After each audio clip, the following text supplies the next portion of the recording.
I'm gonna make a change for once in my life. Gonna feel real good. Gonna make a difference. Gonna make it right. As I turn up the collar on my favorite winter coat, this wind is blowing my mind. I see the kids in the street with not enough to eat. Who am I to be blind, pretending not to see their needs? A summer's disregard, a broken bottle top, and a one-man soul. They follow each other on the wind, 'cause they got nowhere to go. That's why I want you to know I'm starting with the man in the mirror. I'm asking him to change his ways. And no message could have been any clearer. If you want to make the world a better place, take a look at yourself and then make a change. Na na na na na na na na na na. Mm-hmm. I've been a victim of a selfish kind of love. It's time that I realize there are some with no home, not a nickel to loan. Could it be really me pretending that they're not alone? A willow deeply scarred, somebody's broken heart, and a washed out dream. They follow the pattern of the wind, you see, 'cause they got no place to be. That's why I'm starting with me. I'm starting with the man in the mirror. I'm asking him to change his ways. And no message could have been any clearer. If you want to make the world a better place, take a look at yourself, then make a change. Mm-hmm. Na na na na na na na na na na na. Mm-hmm. Yeah. Good morning. Good morning. Good morning. Good morning. Good morning. I hope that you are having a great and wonderful morning. I want to welcome you to Daring Dialogues. I'm your host today, Shantae Charles, and it is Black Table Talk time. As I promised, I was going to go see the Michael biopic on Friday, and I said that I was going to come on Monday and talk about it and talk about my thoughts on the film. But I'm also going to give you some data, some stats, just some personal references for me so you can kind of know where I'm coming from. And this is what I'm talking about today. So if you are not a Michael fan, if you have your own thoughts, if you have not seen the film and you don't want to hear any spoilers or anything like that, you can go ahead and scroll on by or, find something else to view or watch today because this is what I'm talking about. All right. And I'm going to say my piece. And um, I see my regular commentator partner here today. And so we will be commentating on YouTube. So after I am done with Facebook, if you want to continue the conversation with us, you can hop over on the YouTube channel. All right. So let's talk. First, I want to talk about something called movie etiquette because I put out maybe about 3 or 4 days, maybe 4 days before the film, and I gave moviegoers some etiquette to pay attention to because oftentimes most of us are not going into the movie theaters like we were going before, right? Since before COVID, I think the whole movie theater business has really, really taken a hit. And so they have been trying to get people back in seats or butts in seats, as they often say. And because of that, because of how streaming now works, right? And how we have so many more options to just watch a movie when it premieres, and some of them go straight to Netflix. A lot of us are like, hey, I can watch this in my living room. I don't have to spend gas money, which is high, spend more money at the concession stand, which concession stand prices are astronomical right now, in my opinion. Spend the money on a movie ticket when I can just stream it from the comfort of my home. I can pause the film, I can rewind, and all of those good things. But when you're in a movie theater, you can't pause, you can't rewind. And so if you miss a part, you miss a part. If you go to get popcorn at the most pivotal part of the film, guess what? You missed the pivotal part of the film, right? And so my general housekeeping has been things like, get your food and find your seat. We don't want to see you up and about while we're trying to get ready for the film. We really don't. Use the restroom before the opening credits begin. Yeah. Nobody wants to have to adjust their seat while you are trying to scoot past 15 people. We say come on time. You know that this is a premiere. You know that this is opening night. Good morning. We're talking movie etiquette for a moment before we go into the review that I have to share about the Michael biopic.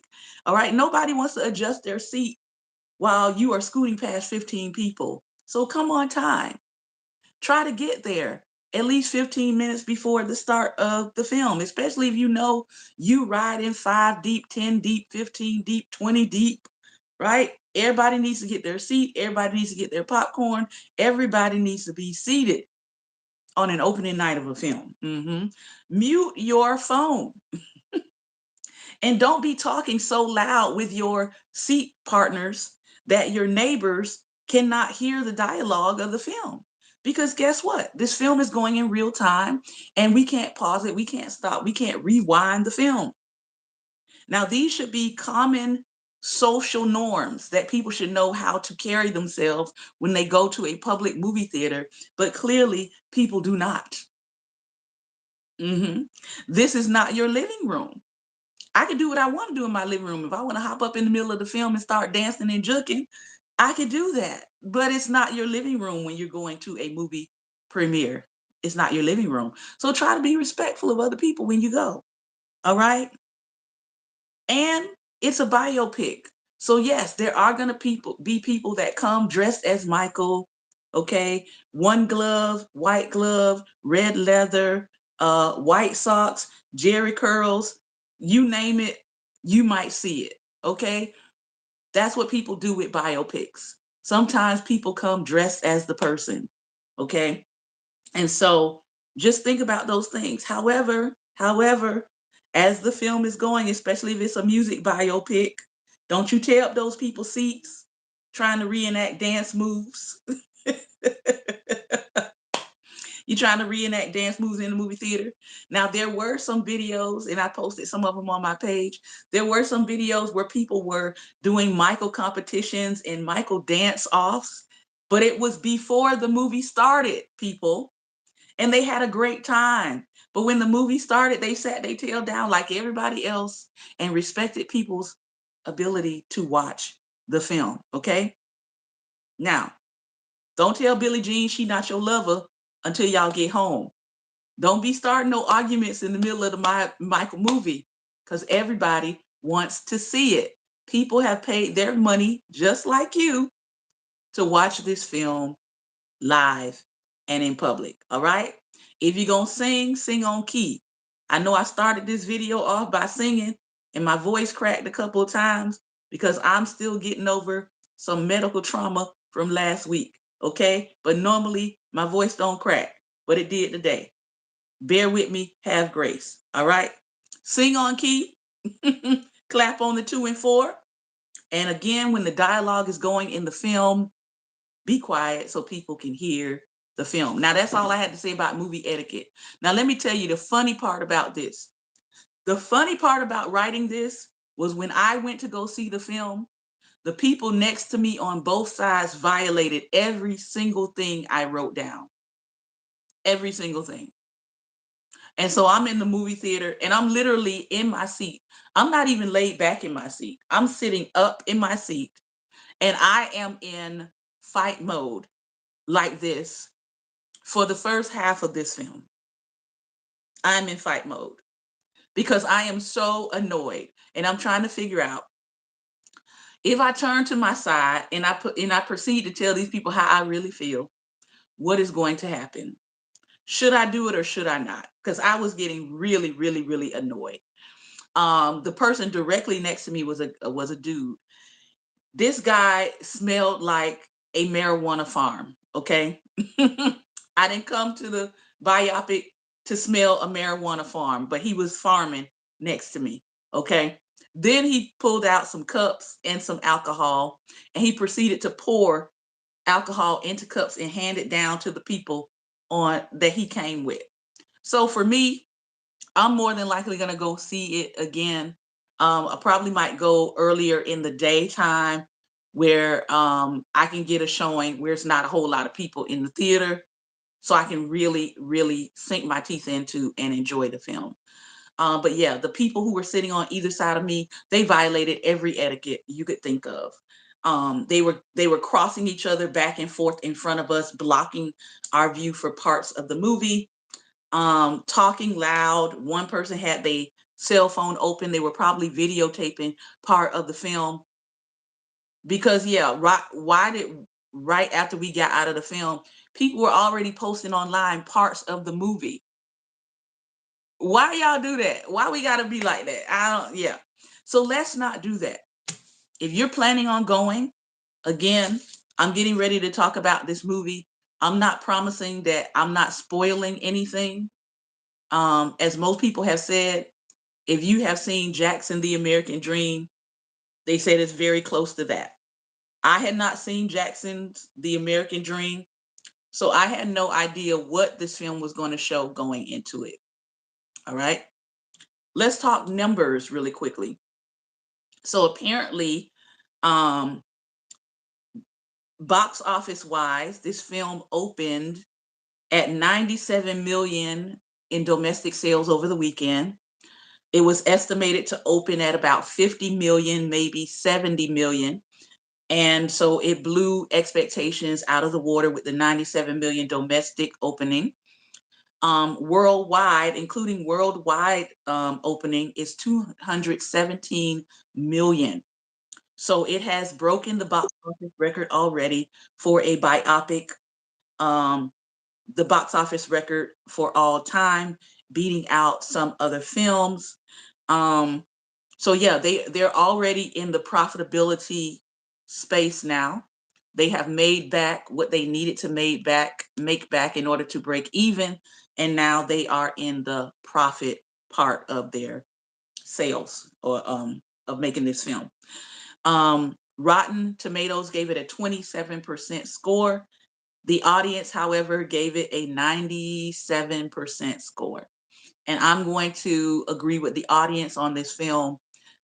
It was well produced, it was well done.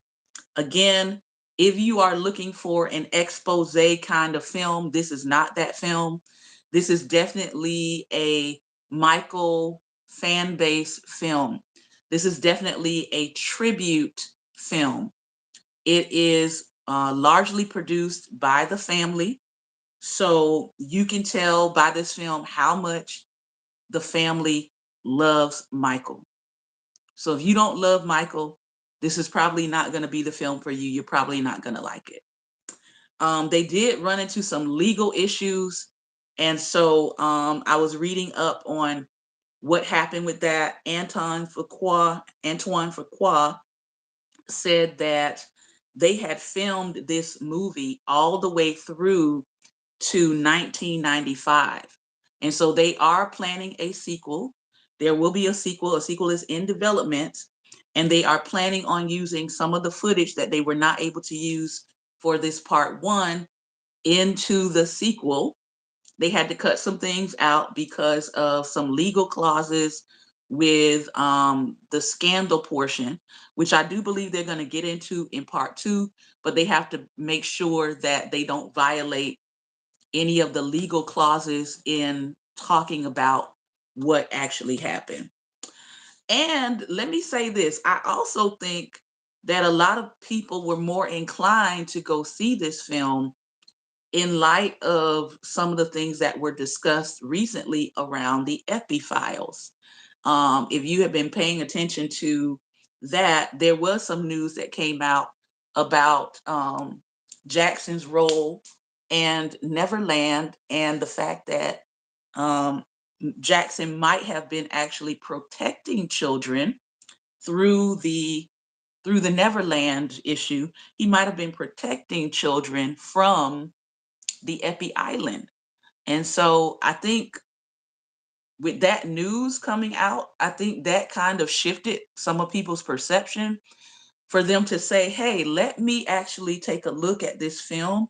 Let me actually see it, and let me see if there's something about him, Michael, that I did not pay attention to before, because maybe I was caught up in all of the legal scandal stuff. And so for me, um, when he passed away, it was very personal connection for me, because when he passed away, my father and I had a very personal conversation. We talked about Michael, we talked about world issues, and then my father passed away the very next year. It was unexpected, it was a shock. My father was 49 when he passed away, but I remember that conversation so vividly, because I think Michael passed in June, I want to say, May or June. And then my father passed away the next year in May. So it was kind of like we were talking about Michael's life, his impact, the brevity of his life, the circumstances surrounding his death, how it came as such a shock to everyone during that time. And then I got my own shock of my own father passing. So for me, um, going to see it was a little bit of a personal connection for me. I do remember that when Michael passed, I began to dig a little bit more into his music. I bought some of the DVDs that were coming out at that time that was kind of showing his life, that was showing his music career. I have a couple of DVDs that have all of his music videos, which were really interesting to go back and just review and watch. And so those were some reasons why I wanted to go see it. Now, where this film starts, okay, and I'm giving away my age a little bit. We're talking about the Michael biopic for those coming in. Give a little bit of my age away here. All right, I'm a Gen Xer. All right. The movie starts, I think, 1966. I think that's the first year that pops up. In 1966, I was not yet born.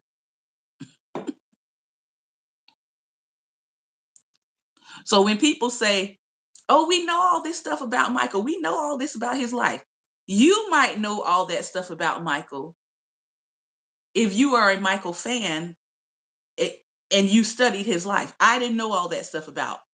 I didn't know all that stuff about his life, okay? So when the film pops up with 1966, I have not yet been born. I was born in 1977, okay? So as I'm watching the film, I'm really watching it and seeing the genesis of how the Jackson Five family came to be, how they operated. We know this story is being told from the perspective of the family. We know it's being mainly told from the perspective of the brothers. We note that Janet is not featured in the film. We get it.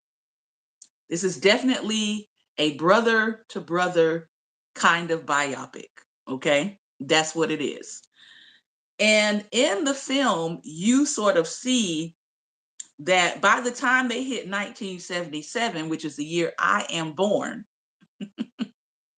By the time they hit 1977, Michael has achieved global stardom as the lead singer of Jackson 5. He has hits with Motown. He is already in partnership with Berry Gordy. He has already transitioned to Epic Records and started his solo career. So all of that has happened in Michael's life before I'm even born. So I had to put this film into perspective for myself, right? Again, so when people say we know all this stuff about Michael, well, yeah, you might know it if you watched the American Dream Michael Jackson movie. But if you didn't watch that, you don't know this stuff, okay? You just don't, you don't know it. You don't know it. So by 1977, that's the year of my birth, okay? He is established as a pop icon. He's established as a teen idol. He is getting ready to film The Wiz and take on the Scarecrow role, which becomes a pivotal movie towards his music career. Everybody is dancing and singing, and ABC is a classic, right? I'll Be There is a classic. 1979, I am 2 years old. And I still remember that cover because my parents had these albums. My mom had this album. 1979, he produces Off the Wall. I'm 2 years old. 1980, I am dancing at my family's parties to Don't Stop Till You Get Enough, which opens up pop and disco. Okay, I'm just running you some numbers here. So by the 1980s, the 1980s is widely considered Michael's golden age. In case you didn't know, the 1980s. So from like the late 70s, 1979 into the early 90s, 1993, this is considered Michael's golden age. That is largely my childhood, my middle school years, and my high school, going into high school years. So I have a very, I would say, vivid picture. A lot of Gen X's, we might have a vivid picture of Michael as the icon. We have a very vivid picture of Michael as well liked, right? We have a vivid picture of Michael in the prime of his performing life and career. It doesn't start going downhill as I started looking at. Antoine Fuqua said he had to conclude the film in 1988.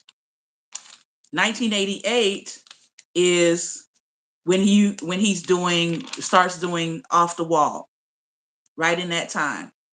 So he had to conclude the film in 1988 before the accusations because of those legal ramifications. And you feel, when you're watching the film, you feel that abrupt cutoff. And we're kind of in the theater as it ends, and we're like, wait a minute, what just happened? And then the credits start rolling. So the film really does set you up to want to see the sequel. It sets you up to want to see part 2. So what is he producing in this golden age? He is producing Off the Wall. So this is his Off the Wall all the way through to the Bad era. His peak is considered 1982 to 1985 when he created Thriller. All right, 1990 to 1993, he creates Dangerous. I Am Now in Middle School. Hurricane Andrew happens. I survive and live through that. And then I'm at the end of my middle school years.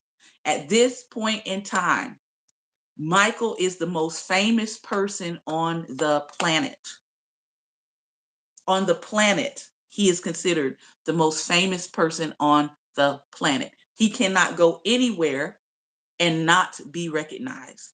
That is a lot of pressure. I don't think we understand that. Some of us don't want to be recognized coming out of the grocery store.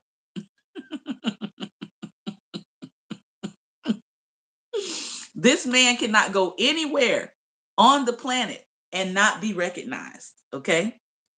Michael revolutionized music. He revolutionized music videos. He was the one who gave us the short film music video. You don't get a Beyonce Lemonade album or whatever. You don't get that without Michael Jackson Foundation. Okay? He revolutionized choreography. He went from R&B to mainstream pop and rock.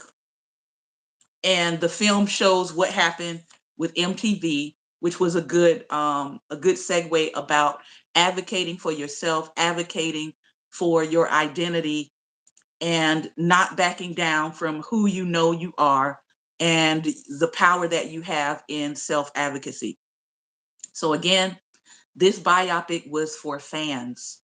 It was not for enemies. It was not. So if you are a person who despises Michael Jackson, you're not going to enjoy this film. I'm just saying, you're not. So let me talk very quickly about some themes that I saw in this film. One thing I saw, I call it the gospel of MJ. Michael Jackson opened people up to common humanity. He opened people up to common humanity. And there are a lot of people, as we can see in our world right now, there are a lot of people who do not like that idea. There are a lot of people who do not want common humanity goals. There are a lot of people who do not want Black people and white people and Latino people and Asian people and Southeast Asian people to be getting along. They don't want that. But he opened people up to the idea of common humanity. His main theme, as it was expressed in the film, was to show love, to spread light and joy, to make people conscious of one another, to make people conscious of the environment, to make people conscious of caring for the living, both human, plant, and animal. That's what I saw in the film. I saw the gospel of Michael Jackson. And a lot of people did not get that while he was living, but a lot of people it has finally registered in their minds what he was trying to do through his music. The other thing I saw was he had a way of disrupting societal ills through the arts. He had a way of disrupting societal ills through the art. I did know that real gang members were used in some of his choreography. I forget I want to say Bad. Who's Bad? Real gang members were used for that. But what the film showed, which I thought was really powerful, what the film showed was people getting to see Michael in his humanity. They got a chance to see him practice. They got a chance to see his creative process. And then he invited them into that creative process. Yes, I think it was Bad.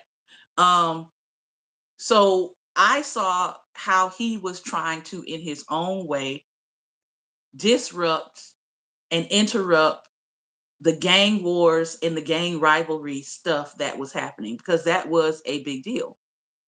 And the power of art to be able to shift public opinion, and the power of art to be able to shift people's ideas around what's masculine and what's not masculine for people to do.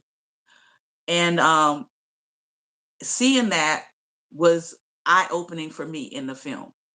The fact that they were really kind of into and impressed by his work ethic, his creativity, and him letting them into his process. Because if you look at the life of Michael, a lot of times he is very isolated in his creative process. And then he's sort of taking his creative process to the musicians or whatever, right? But in this, with the choreography, he actually is letting other people into the process. And I thought that was pretty powerful.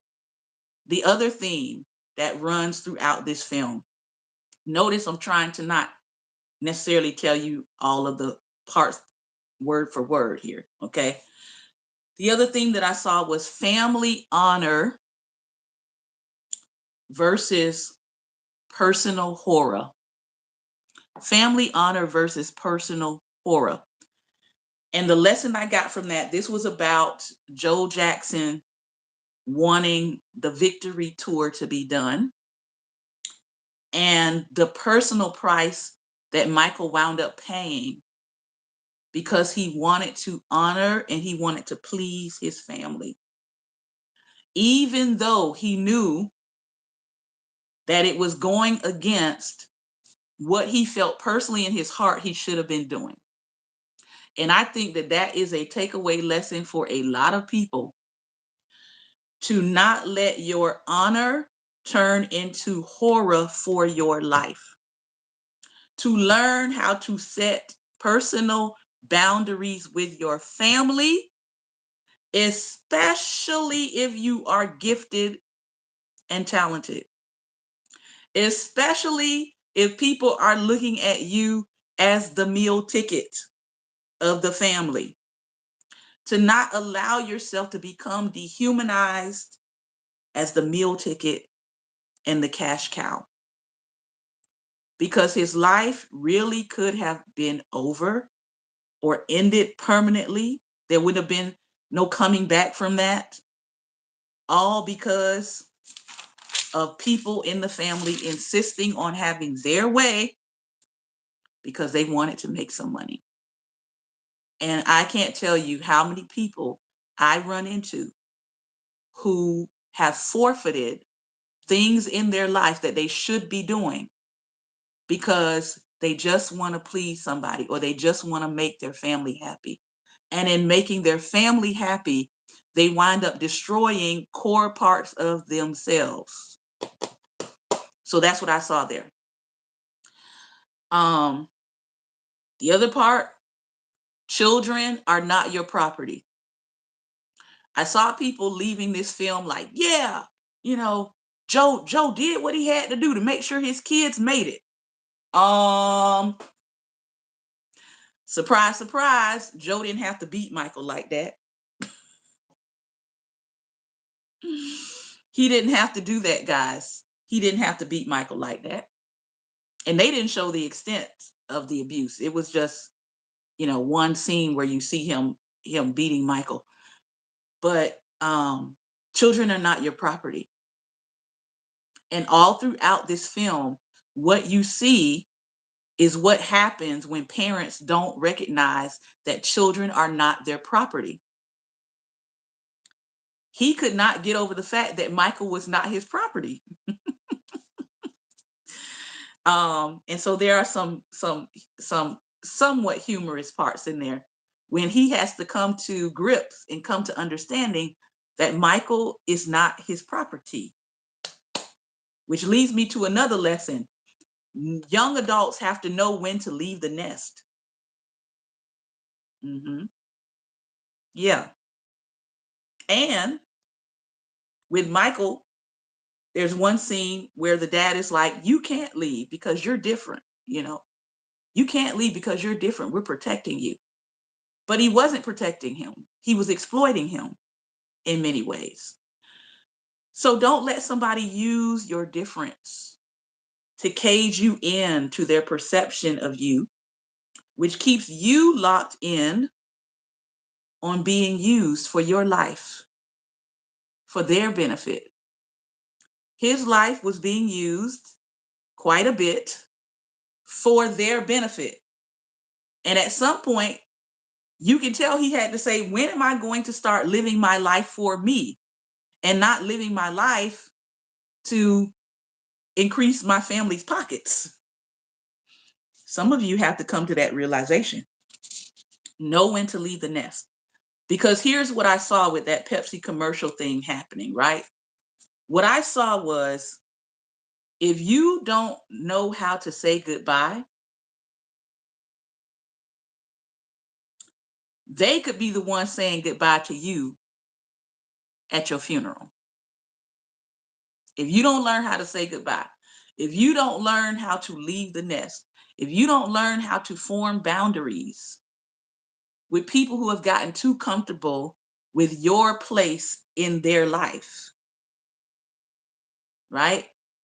I saw that people were comfortable with Michael until he decided to shift his position in their life that no longer benefited them in precisely the way that they wanted, which is interesting that the family would portray that. I'm glad they did, because you can clearly see it. The last thing I want to talk about, the last thing I want to talk about is the idea of Michael Jackson's neurodivergence. When I looked at this film overall, and I just looked at Michael's behavior from the young Michael portrayed up into the adult Michael, I saw a lot of myself in this film. If you are a neurodivergent person who feels misunderstood or misinterpreted, this film is going to make you feel at home. You're going to be like, yep, I do that. Yeah. And that's exactly how people react and respond. Yeah. Yeah. Absolutely. Absolutely. Absolutely. Um, and so as a neurodivergent person, I saw a lot of myself in this film. I saw a lot of my responses in this film. I saw my younger self in this film. I was probably 3 or 4 when I was tested. I was tested for my IQ, and I was tested for neurodivergence. And so I remember I was diagnosed with ADHD as a young person. They put me on Ritalin. I came home from that appointment on Ritalin, and I tore up my mother's living room. Yeah, you don't tear up a Black woman's living room. If you know, you know. I tore up her living room. I was running around. I was jumping from couch to couch. I remember all of this very vividly. I was jumping from couch to couch. I was hopping onto the coffee table. I was spinning out of control. Had to be all day. This was after they put me on Ritalin. After that, my mother said, she will not be taking Ritalin. She will not be taking Ritalin. So my mother took me off. And from that day to this day, I don't take medication. I don't. Mine is behavior modification and natural processes. Okay. Ritalin didn't do it for me. Okay. I'm sure they got new stuff out there. I'm sure they do. I'm sure they do. But so yeah. I feel like, because again, this is in the 70s. I feel like in watching Michael go through his the way they reenacted some of the things that went on with his childhood, I was laughing because I was like, wow, I really see myself in this. And I feel like some of it was because at this point, there is no official diagnosis. So let me say this: there's no official diagnosis or public confirmation that Michael was on the spectrum or that he had a specific neurodivergence. But if you watch this film, it is clear that Michael was neurodivergent. It really is. But I feel like during that time, a lot of parents lacked the knowledge around neurodivergence, especially in Black households. And a lot of Black parents were not necessarily focused on diagnosis. And because of the general hardships in general of Blackness, I feel like a lot of that was why treatment of any kind was overshadowed. I would say my mom, because my mom was studying to be a teacher at the time, she would have been a little bit more knowledgeable and kind of looking out for stuff in order to get me tested at that early of an age, right? Exactly. Leslie and Co. on my YouTube page is saying parents thought it was simply you being rebellious or just disobedient. And so I remember that. I remember that I was often getting beatings myself all the time. I was getting whoopings until I just stopped my mom one day and I said, "Why are you beating me? I haven't done anything wrong." I knew that at 4 years old. Why are you beating me? I haven't done anything wrong. Parents thought it was rebelliousness or disobedience most of the time. So in the film, you see sort of the dad just saying, "Stay still, be still, look forward. No, no, look at me." And then he would beat him because he just thought that he was just not following directions. So you see that. Um, some people, however, attribute Michael's behaviors to extreme childhood trauma, intense shyness, chronic PTSD, and then they have something called exposure anxiety, which people say can actually mirror autism. Um, People see that as a result from him having fame at such a young age with the Jackson Five, having the father that was, beating him constantly, having a high stakes pressure environment where a lot is riding on Michael, as the lead of this group, having these expectations of perfection, practicing and practicing and practicing and practicing and demanding perfection from a child. So a lot of people say maybe it's not the neurodivergence, maybe it's just exposure anxiety. That could be it. Um, However, there are some neurodivergent traits that you see in the film, right? You see his intense focus in on music. I have that same intense focus. And seeing it in Michael was very comforting for me. It was a confirmation for me about just how I operate as a creative. His sensory activities, I do a lot of that as far as sensory things. His avoidance of eye contact and direct touch, his social awkwardness. Now, social awkwardness can show up as shyness, but social awkwardness can also show up as saying whatever comes to your mind, regardless of who it is. Social awkwardness can come from telling people exactly how you see them without any filter. Got in trouble for that a lot. Social awkwardness can come from calling adults liars when you see clearly through them and your parents cannot.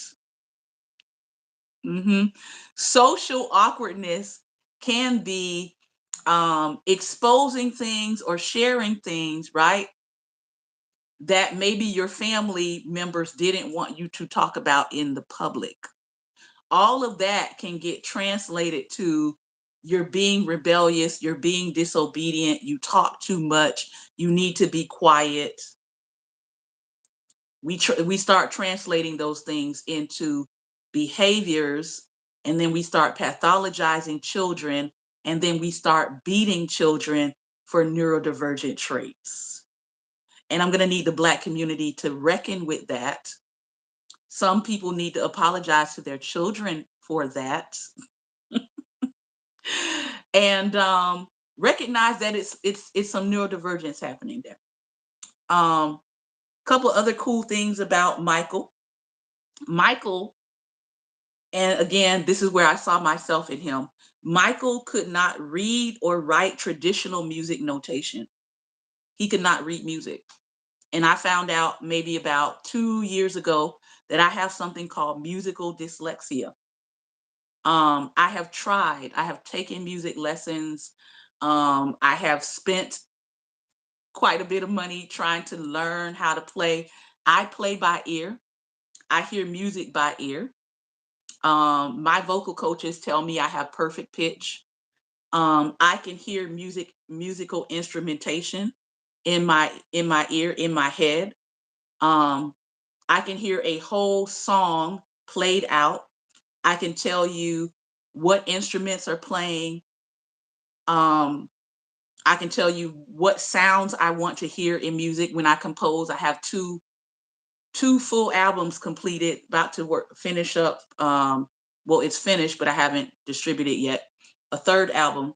But both of those albums, I work with musicians just like Michael does to vocalize each note, each chord, harmonies, bass lines to musicians, telling them what instruments I want to use on an album, what instruments I want to feature in a song, whether it's drums, guitars, types of guitars. I can give you all of that and I can tell them how I want it set up. And we keep working at it until what I hear in my head is what I hear in the production. That's how I know my songs are complete and done. When what is in my head, I can hear it being produced. That's how I work. So Michael was a music composer who created by ear, and he either stored it in his head completely, the whole composition, or he used a tape recorder. He relied on his voice to convey complex melodies. Michael actually could play the piano, the synthesizer, the guitar, and the drums. And most people said he was okay at them, although he is featured on some of his songs, instrumentation wise, but they wouldn't call him a genius at it, right? So he could play it well enough to show them what he was looking for in his music. So yeah, all of that was fascinating for me to see in Michael, how he would post, phrases, or he would make sounds, to um, synthesize, how he would post, or he would think about lyrics, or he would see something in film and it would click and it would give him an idea. And then he would post that. And he worked in isolation in his studio. He did not want to be disturbed. All of that, as a neurodivergent artist, creative musician, all of that spoke to me. So if you are neurodivergent, I recommend that you go see this film because it will confirm to you a lot of things that maybe other people think about you is strange, but it feels right at home. So that is what I wanted to share about Michael. I hope you enjoyed what I shared. If you didn't, it's okay. But I said I at least wanted to get down on video some things that I noticed about this film. Again, the gospel of Michael Jackson, I felt like that was the most important thing to get out of this film. He was really um, trying to show people what it meant to love everybody, regardless of your class, your ethnic background, your race, your socioeconomic status. I felt like that's what he was trying to push to the world. And a lot of times that was mistaken for something else. We'll see what part two, because they are planning to produce a sequel. We will see what part two holds. Um, but yeah, so that's what I wanted to share. All right. I'm going to open up conversation. We're going to have conversation on our YouTube channel. And so if you want to come over and watch the conversation that we're going to have around this film, you can come over there for the rest of the segment. This has been Daring Dialogues. I've been your host today, Shantae Charles. Drop me a comment if you've seen the film and tell me what you got out of the film. Tell me what themes you saw in the film and tell me what you thought was one of the most powerful things that this film showed and portrayed. I do want to hear from you. Most of the people who follow me know that I talk back, so I will get down in the comments and respond. Again, I want to thank you for your time and attention. Remember, light is the most daring opposition to evil. So go out and be light. Take care, everyone. Be well. And most importantly, be light. See you on YouTube if you're coming. The YouTube channel is Life Nation KC, all one word. Take care. All right, Pastor Ben, I'm going to try to send you the link.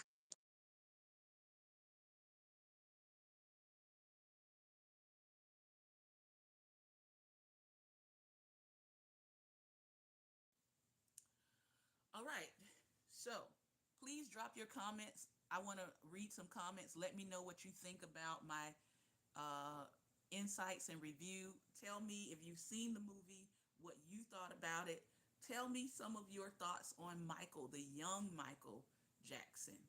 How you feel about that, knowing the things that he might have endured with Joe Jackson. Let's see. Leslie says, in the 70s, my face stayed red from being slapped after speaking the obvious. Man, let me tell you, I got slapped so many times. And the thing was, it was like my brain did not register that I wasn't supposed to be saying what it is. Like I never got that clue that you're supposed to have discretion in what you say. Now, I've learned that over the years as an adult. I've learned to put a filter, but that was never really explained to me.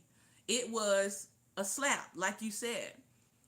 And there would be times where I would disagree with my mother when I was younger, and she would hit me while we're going back and forth, because she's like, why are you going back and forth with me?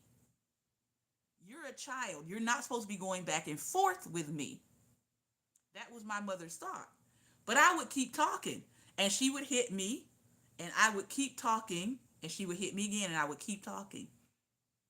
So I didn't mind. After a while, I was just like, okay, I know she's going to slap me for saying this, but here it goes.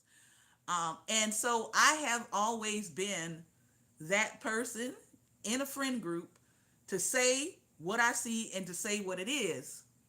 And I've never been afraid of people putting me on the outs of a friend group because I'm telling you the truth. Because I've always felt it's more important for me to tell you the truth and not be your friend anymore than to be your friend and keep you believing lies. So I have always valued truth above keeping a friend. And I don't know if that's a bad thing or not, but I really have. I've always valued telling the truth over keeping friends. So if you're going to be my friend, just understand I'm going to tell you the truth, and you might not want to hear it. You might not believe it at the time. But I've had people come back and say, you told me the truth. I might not have liked it.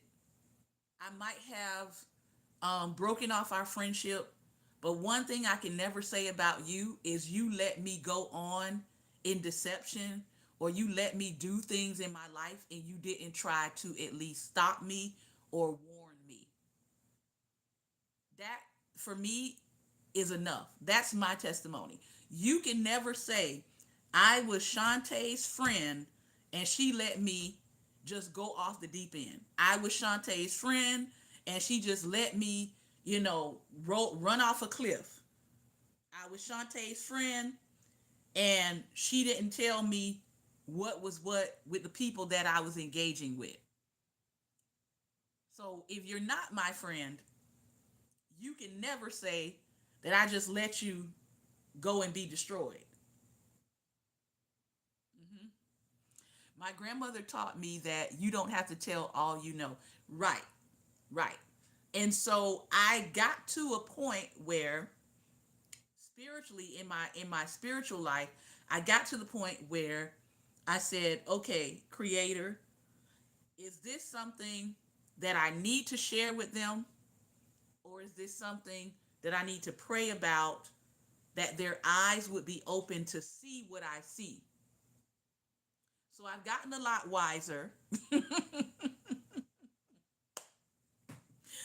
And sometimes the creator will say, telling them isn't going to fix it. Pray that their eyes would be open to see what you see. Telling them is not going to fix it. Pray that their eyes would be open to see what you see. And that has been helpful. One of my spiritual leaders um, that I matured under in the gospel said it this way. He said, prayer, when God shows you something about someone, you are either called to intervene or intercede. Some of us don't have the power, we don't have the influence, we don't have the authority, we don't even have the relationship needed in order to intervene, even if we see it. And so, in that case, if I cannot intervene, the bare minimum that I can do is intercede. I can pray, universe, creator, open their eyes so that they can see what I see. Universe, creator, take them out of the path of people who mean them no good. Universe, creator, clear the circumstances, clear their mind, clear the cloudiness so that they can see clearly what is before them so that they can make a sound judgment. So that's what I started to do. Because the other thing is, I do not like wasting my time telling people and they ain't gonna change. Now, for a price, if I'm consulting, if I do consulting with you, I will charge you to tell you what I know. I'll tell you what I know for a price. And then it will be up to you whether or not you follow through and make the change. I will give you a whole itinerary. I will give you a plan for a price. It will be, here's what it is. Here's the goals. Here's your objectives. Here's what you say you want to do. Here's a pathway to get there. If you don't take the pathway, that's on you, but at least you have the pathway to get there. Now, there are some people who put the pathway down, put the pathway to the side, they come back to the pathway years later, they follow the steps, they do it, and voila, they're off and running. It's great. But they have a pathway. And whether they choose to follow it 2 years later, 5 years later, 10 years later, right? Sometimes time can narrow your pathway and narrow your options. So I can't help you with that. But if you follow the pathway in the time frame that you're given it, I haven't had anybody come back and say, you know what, you gave me some terrible advice. I have had people say, I wish I had listened to your I wish I had listened to your pathway sooner because the money that I'm making now, I could have been making more or I could have been making it sooner had I just followed the directions, but I took a few detours and I came back to it. Yes, and it wastes their time. Waiting until a person is curious about the answers means they are ready for the answers, which goes back to a phrase that I love, which is um, when the student is ready, the teacher will appear. When the student is ready, the teacher will appear. And what I find in life, I find too many people um, asking for teachers when they're not ready to be students. They're asking for teachers, but in no way, shape, or form are they ready to be a student. Because being a student of something requires time. It requires sometimes humility to just admit, I don't know what I don't know. It requires diligence. It requires consistency. And so when people say, oh, I want to come learn from you, do you really? Do you really? And I'm not talking about hazing people because I've had people haze me to get their knowledge. I don't believe in hazing people. But do you have the time?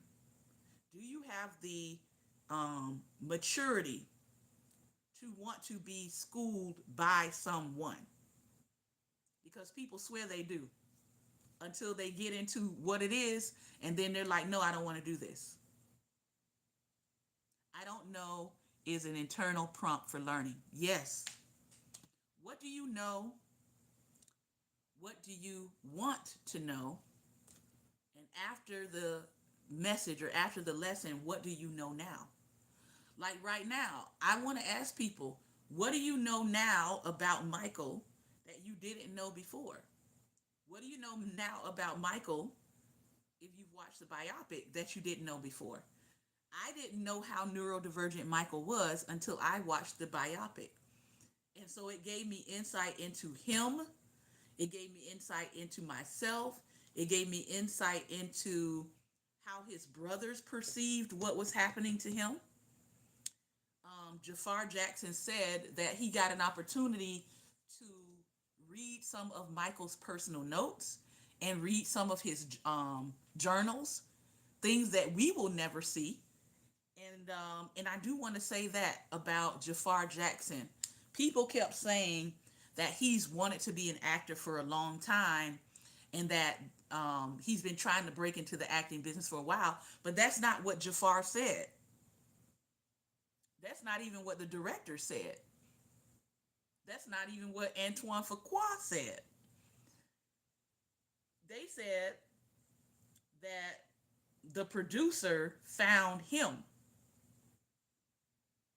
The producer found him. And believe it or not, there are other people in the Jackson family that look like Michael Jackson. Okay? Them nephews called 3T, go look at them. They also look like Michael Jackson.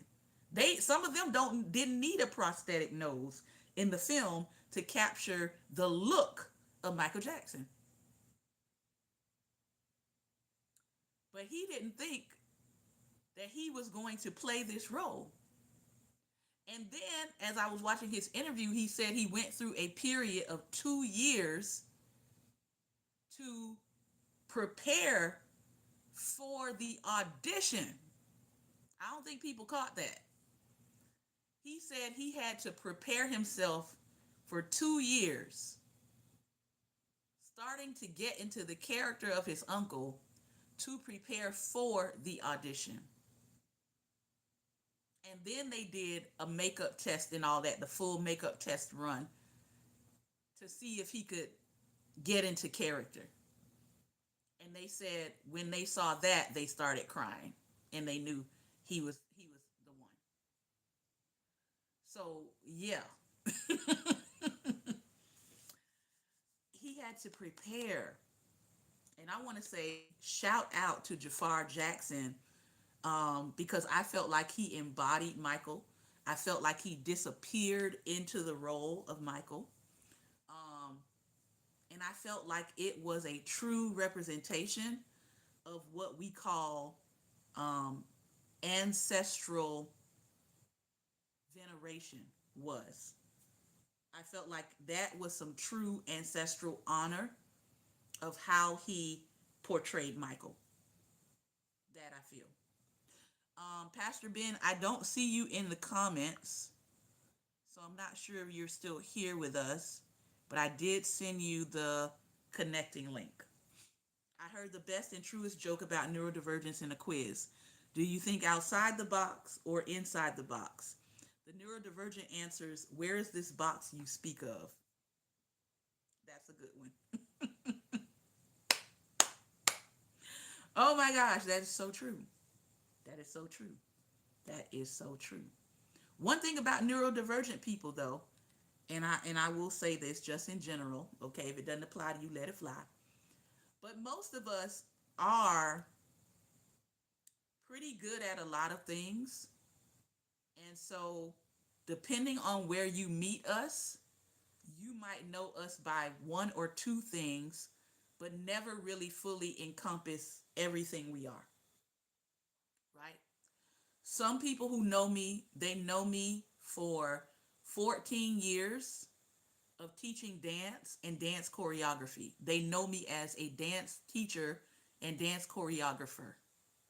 Some people who know me, they know me as a licensed minister and pastor.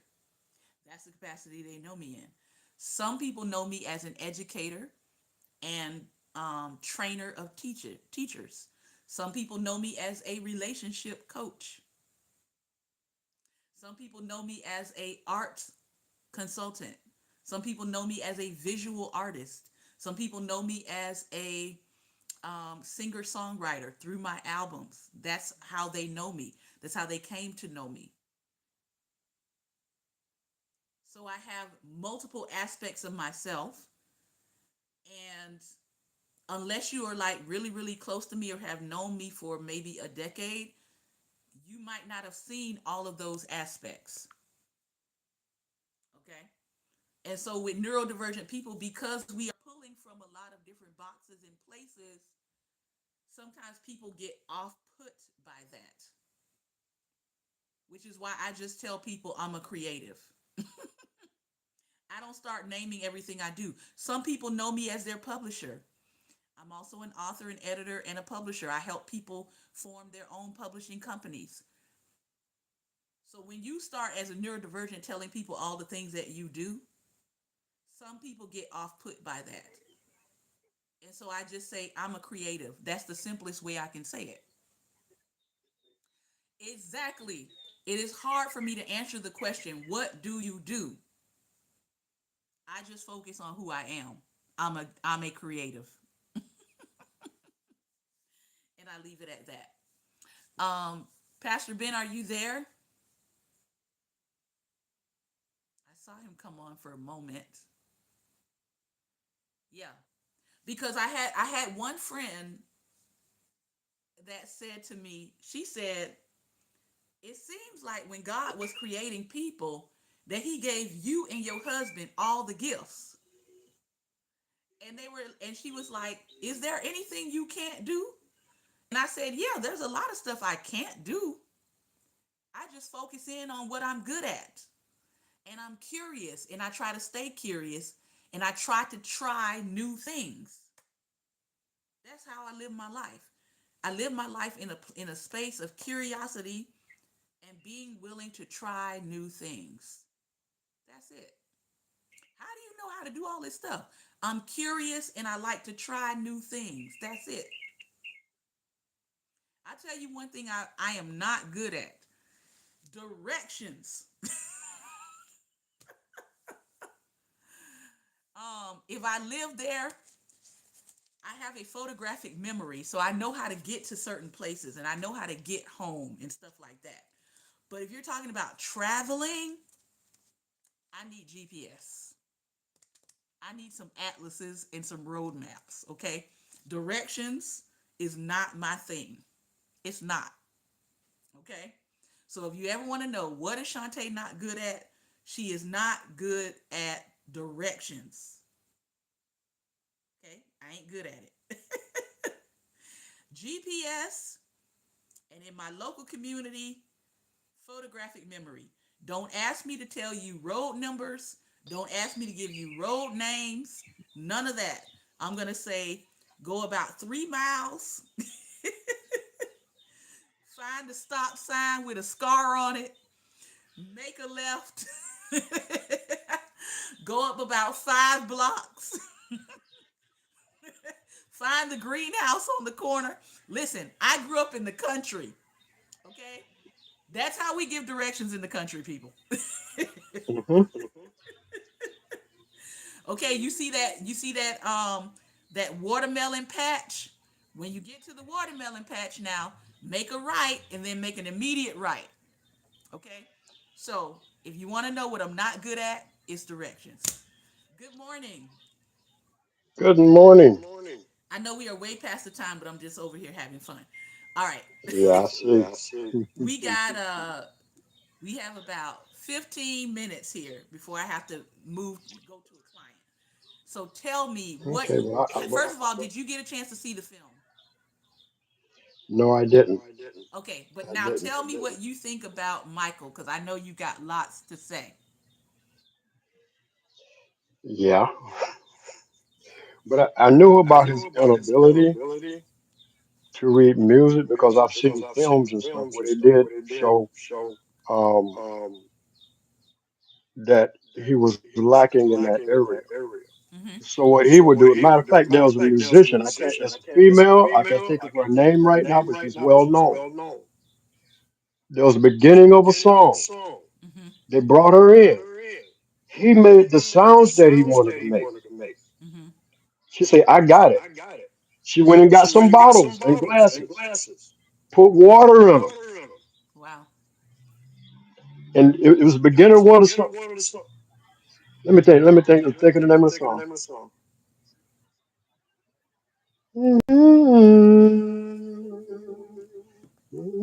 Don't stop till you get enough. Yeah, the beginning of that where you hear the little tingling stuff at the Hmm. little. That's what that was. Wow. He made the sound. She heard it and she said, "I got it." Wow. But that's how he relayed what he wanted. Sounds with his mouth. Hmm. And the musicians were good enough that they could pick up what he wanted. Okay, I found it. It's Sheila E. Sheila E. Yeah, Sheila E. She Sheila played E. the Yeah. bottles on his track. She used two Mm-hmm. glass bottles, filled them with water to tune them to the song's key, and play them with sticks. That's pretty awesome. Mm-hmm. Wow. Yep. So that's what he would do. He would relay what he wanted, tell you what he wanted, make a sound, and then you pick it up, give it to him. And he would have you to adjust until he got exactly what he wanted.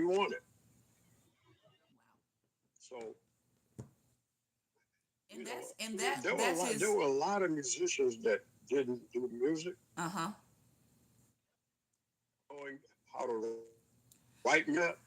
But it But was like so you, reassuring to me. by It ear. was reassuring to me to see that and realize that okay, this is actually something that musical geniuses do. And it's not weird. Hmm. And I've always felt I've always felt different that that's how my music comes to me. Until I found out that that's how music comes to a lot of musical geniuses. And I was like, okay, I get it now. I get it now. Listen, it's a gift. Hmm. But it's It's a not gift. seen as a Me, gift by a lot of people, though. no, it is a gift. Me, I know music a little bit because I took it in school, but don't ask me to write nothing. Hmm. It ain't happening. Now I can, you hum it for me. I'll play it. I'll go to the piano, tinkle on it and stuff, and I'll play it. Hmm. I know the notes that I'm hitting. I know the C, A B C D E F and the Hmm. G. Yeah. And so yeah, I know those. that's how I produced my my last project that I have yet to release is I would record myself singing the whole song through. I would sing it in all the different parts and then I would put all the parts together and I sent it to my producer and say, "I need music for this. I need you to give me the music for this." And I would come to my piano, my keyboard, and I would play the chords that I was hearing. I would record the chords, send it to my producer, and say, I need you to flesh this out. Here is the bass lines. Here are the chords. Can you flesh this out? And so that's how I've been producing music. I just thought literally I just thought it was me. Like this is weird. These people are gonna think something is wrong with me. And then to realize that there are so many people who create that way was reassuring to me. Leslie said their Listen, language you will be is the surprised. sound of music. No translation of notes and names are needed. Yeah.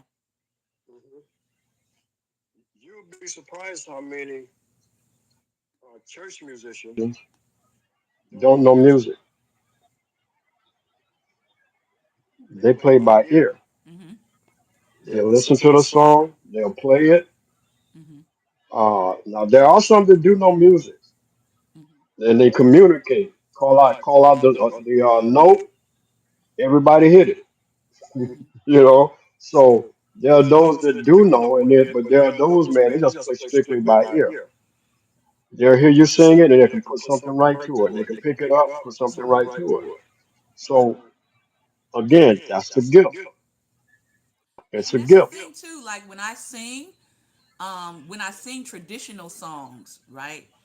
I know how to um, key change. I know how to shift key change without being told. I Hmm. know how to invert my voice sound without being told. And like I said, when I've worked with the producers I've worked with, when they go to what do you call it? When you're wrapping up your record, I forget the name. See, I'm when they go to finalize the sound or whatever, right, for the record, and they're checking all of the tones or whatever and the pitch and all that. They never have to really correct my pitch on any of my music. And they've shown me, like, they've tested it up against, here's what the pitch is supposed to be, here's what we're playing, and they're like, we don't have to adjust this because you have perfect pitch. So I've always thought that that was interesting, about the whole musical process. And a lot of them have said there are a lot of artists that we have to spend the whole time doing auto tune and tuning all of their music because they're singing off pitch on almost everything. So it's very interesting, and that's kind of, yeah, it's one of those things that just makes me go, hmm. But I really do. I really like hear a whole song in my head. When I did Do Love Walk, there's two songs on Do Love Walk that I heard in a dream. I was singing the song in a dream, the entire song, and I got up in the middle of the night and wrote down the whole song. That's only ever happened to me twice, and it was for that particular album where that album is based on justice and social issues. But that was one of the things too, that learning that Michael used to get a lot of his songs in his dreams, and Hmm. people said that he would kind of like self-medicate, using what do you call it, sleeping pills, so that he could sleep, so that he could dream and get his songs and stuff in his sleep. Now let's talk a little bit Yeah. about Joe Jackson and his way of quote unquote disciplining, because really that wasn't disciplining. Disciplining is the teaching part, right? When Joe Jackson is telling him how to hold himself as a performer, when he's working on stage presence and all those things, that is discipline. Snatching that boy Hmm. up and beating him and beating him and beating him, that's not the discipline part. That's actually abuse. Talk to me Hmm. about that. Who? Well, growing up being abused. Mm-hmm. I mean, they call it sparing not the rod, Mm-hmm. but it's abuse because that ain't what Scripture is talking about. But anyway, um, yeah, I'm against that. The abuse, it affects you mentally.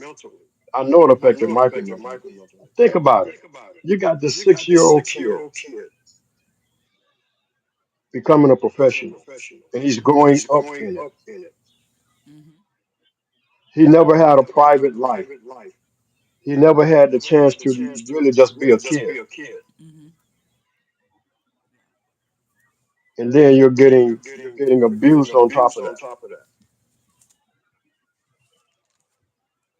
See, I mean, a child is going to be a child. Let them be a child. They can be a professional and a child at the same time. And the other part I felt about that in just looking at the movie, it was like Joe himself was living vicariously through his sons. Hmm. And it was like he was living so good through them that he didn't want to get off the train to let his sons be themselves, because he was having such a good time living his life through his sons, that when it sort of came time for his sons to leave the nest, he really didn't want that. That's Mm-mm. what I sensed in the film. Yeah.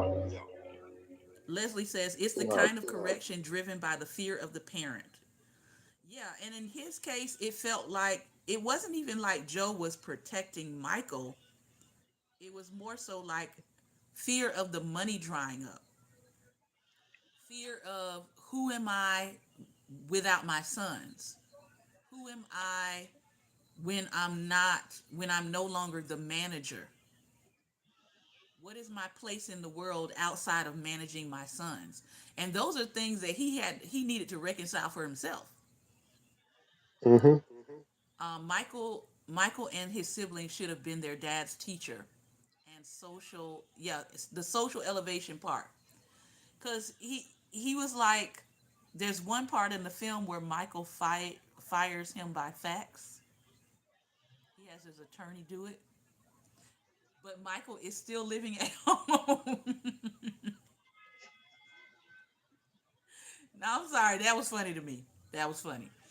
Michael was like, I know I'm still living in this house, but you can no longer be my manager. That was funny. Probably the most comical moment, one of the most comical moments of this whole film was Joe being in his office, getting that fax, and then running to his mama talking about, do you see this? This boy done fired me. And it was like, the mom was like, yeah, yeah, this needed to happen. This absolutely needed to happen. Cause you are a piece of work. You a piece of work. So yeah, it turned him upside down and inside out. But he had to go and almost do it very secretively to make sure it got done. And no child really Hmm. wants to do that to their parent. But when you see that your parent won't relinquish hold on you, you gotta set a boundary. Because yes, he was still living at home, but ultimately they had what they had because of Michael and the brothers. Hmm. So it's like, yeah, it was that duality thing of, well, this is my house. But it's like, yeah, but it was built off your son's talent. And there came a point where he needed to realize that it's not just your management, Joe. It's the fact that you are managing talent. Hmm. If they didn't have the talent, you wouldn't have anything to manage. Right. And that's kind of what it boiled down to. Final thoughts, because I know you're gonna get a chance to see the film. I hope you will get a chance to see Hmm. it. Yeah. But final thoughts for the day. Uh, I'm going to try to mix this together. Uh, Parenting and managing your children's career. Mm-hmm. That's a tough mix. Mm-hmm. That's a really tough mix. Can it be done? Yes, definitely. When you're thinking of the child Mm-hmm. and you're putting that child's needs first, it can be done. Yes. But when you're putting me first, I need you to do this, not for you, but for me. While they're not using those words, that's basically what's happening. I need you to make this money for me. I need you to make me famous. See, as you said, living vicariously through his sons, that's what he was doing. So, but can it be done? Again, it can absolutely be done. Again, put that child first. That's it. What's best? What is best for the child? Because I've heard of parents turning down jobs because they didn't think that it would fit. It was be the right path for their child. Mm-hmm. They thought it might have put too much on them, or had got them heading in the wrong direction. So they said no. Mm-hmm. Now that's a parent thinking about the child. Forget all the money that's offered. Mm-hmm. How would this affect my child in the long run? Yeah.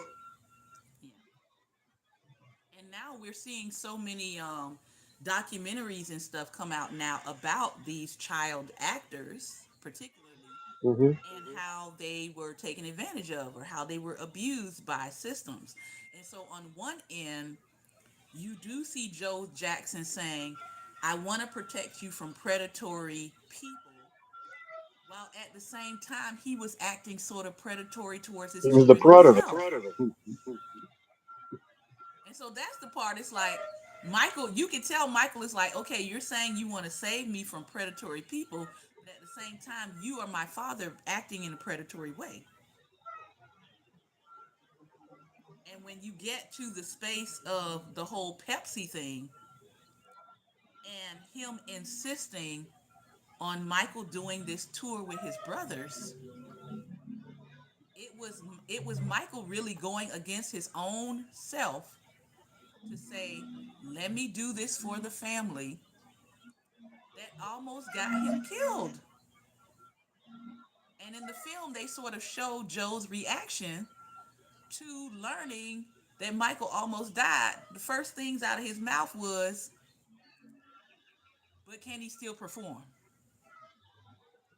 And I was like, okay, okay. This is why things went the way they went. Mhm. And yes, he and Joe eventually do reconcile. You know, he does reconcile with Joe later in his life, but there was a real schism there for very real reasons. There really was.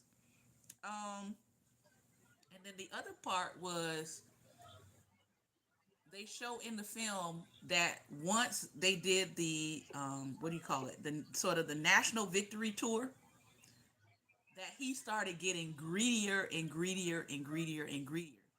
He, excuse me, he kept wanting him to continue on with his brothers, and you could hear him saying, "Oh, this is just the beginning.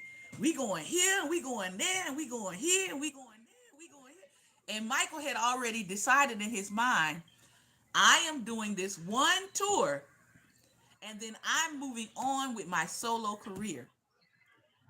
Because he agreed to that one tour, Joe was finna take it everywhere. Mhm. And so they show some of the real live footage instance where he had to on stage do it almost like as a surprise to the audience and to his family that that was the end of the tour, that he was wrapping it up. He didn't tell them. He got on stage and made the announcement in the middle in the performance toward the end, and he was like, "This is a wrap." I want to thank y'all for 20 wonderful years, but this is the last tour. Mhm. And so he had to do it that way so that Joe could not circumvent him again and try to rope him into something else. You know what it reminded me of now that I think about it? It reminded me of who was it in the Bible? Jacob getting roped into marrying Leah, right? Mhm. And working for 7 years to marry Rachel and getting the bait and switch with Leah, and then having to work another 7 years in order to marry Rachel. That's what Joe Mhm. Jackson was doing. He was trying to pull a bait and switch on Michael, and Michael Yeah. was like, "I'm not having it." Now you done got me out here doing this one tour. What we not finna do is we not finna keep going. So take this, take this win, and let's be done, because we not going further than this. So I learned a lot. I learned a lot. And it was really good for me to see it because, like I said, by the time I enter the world as in 1977, Michael is already established. And so Mhm. yeah, there are people who know the young baby Michael, but that's not my experience. By the time I arrive on the scene in the world, Michael is established. And so it was good for me to go back and see baby Michael, to think about those things he was dealing with as a child. Leslie says Mhm. the bait and switch never goes away. Yeah, you gotta watch these bait and switch relatives. Because Michael ain't the only one who got bait and switch relatives, okay? Oh no. So there were if you were looking for lessons, there were a lot of lessons in this biopic. If you're not looking for lessons, you can go in there and sing along and have a great time. After the film ended, we stayed for the ending credits and we all jammed in the theater and we had some dance time in the theater. But that was after the film was done, people. Okay? Not in the middle of the film.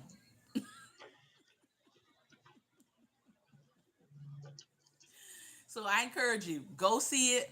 I enjoyed it. Go see it. All right. This has been a very long episode of Daring Dialogues today. And I've been your host today, Shantae Charles. I want to thank you for your time and your attention. Remember, light is the most daring opposition to evil. So go out and be what? Light. Take care, everyone. And yes, Michael evoked a lot of joy. This film was very well done. I encourage people to go see it. Take care, be well, and be light.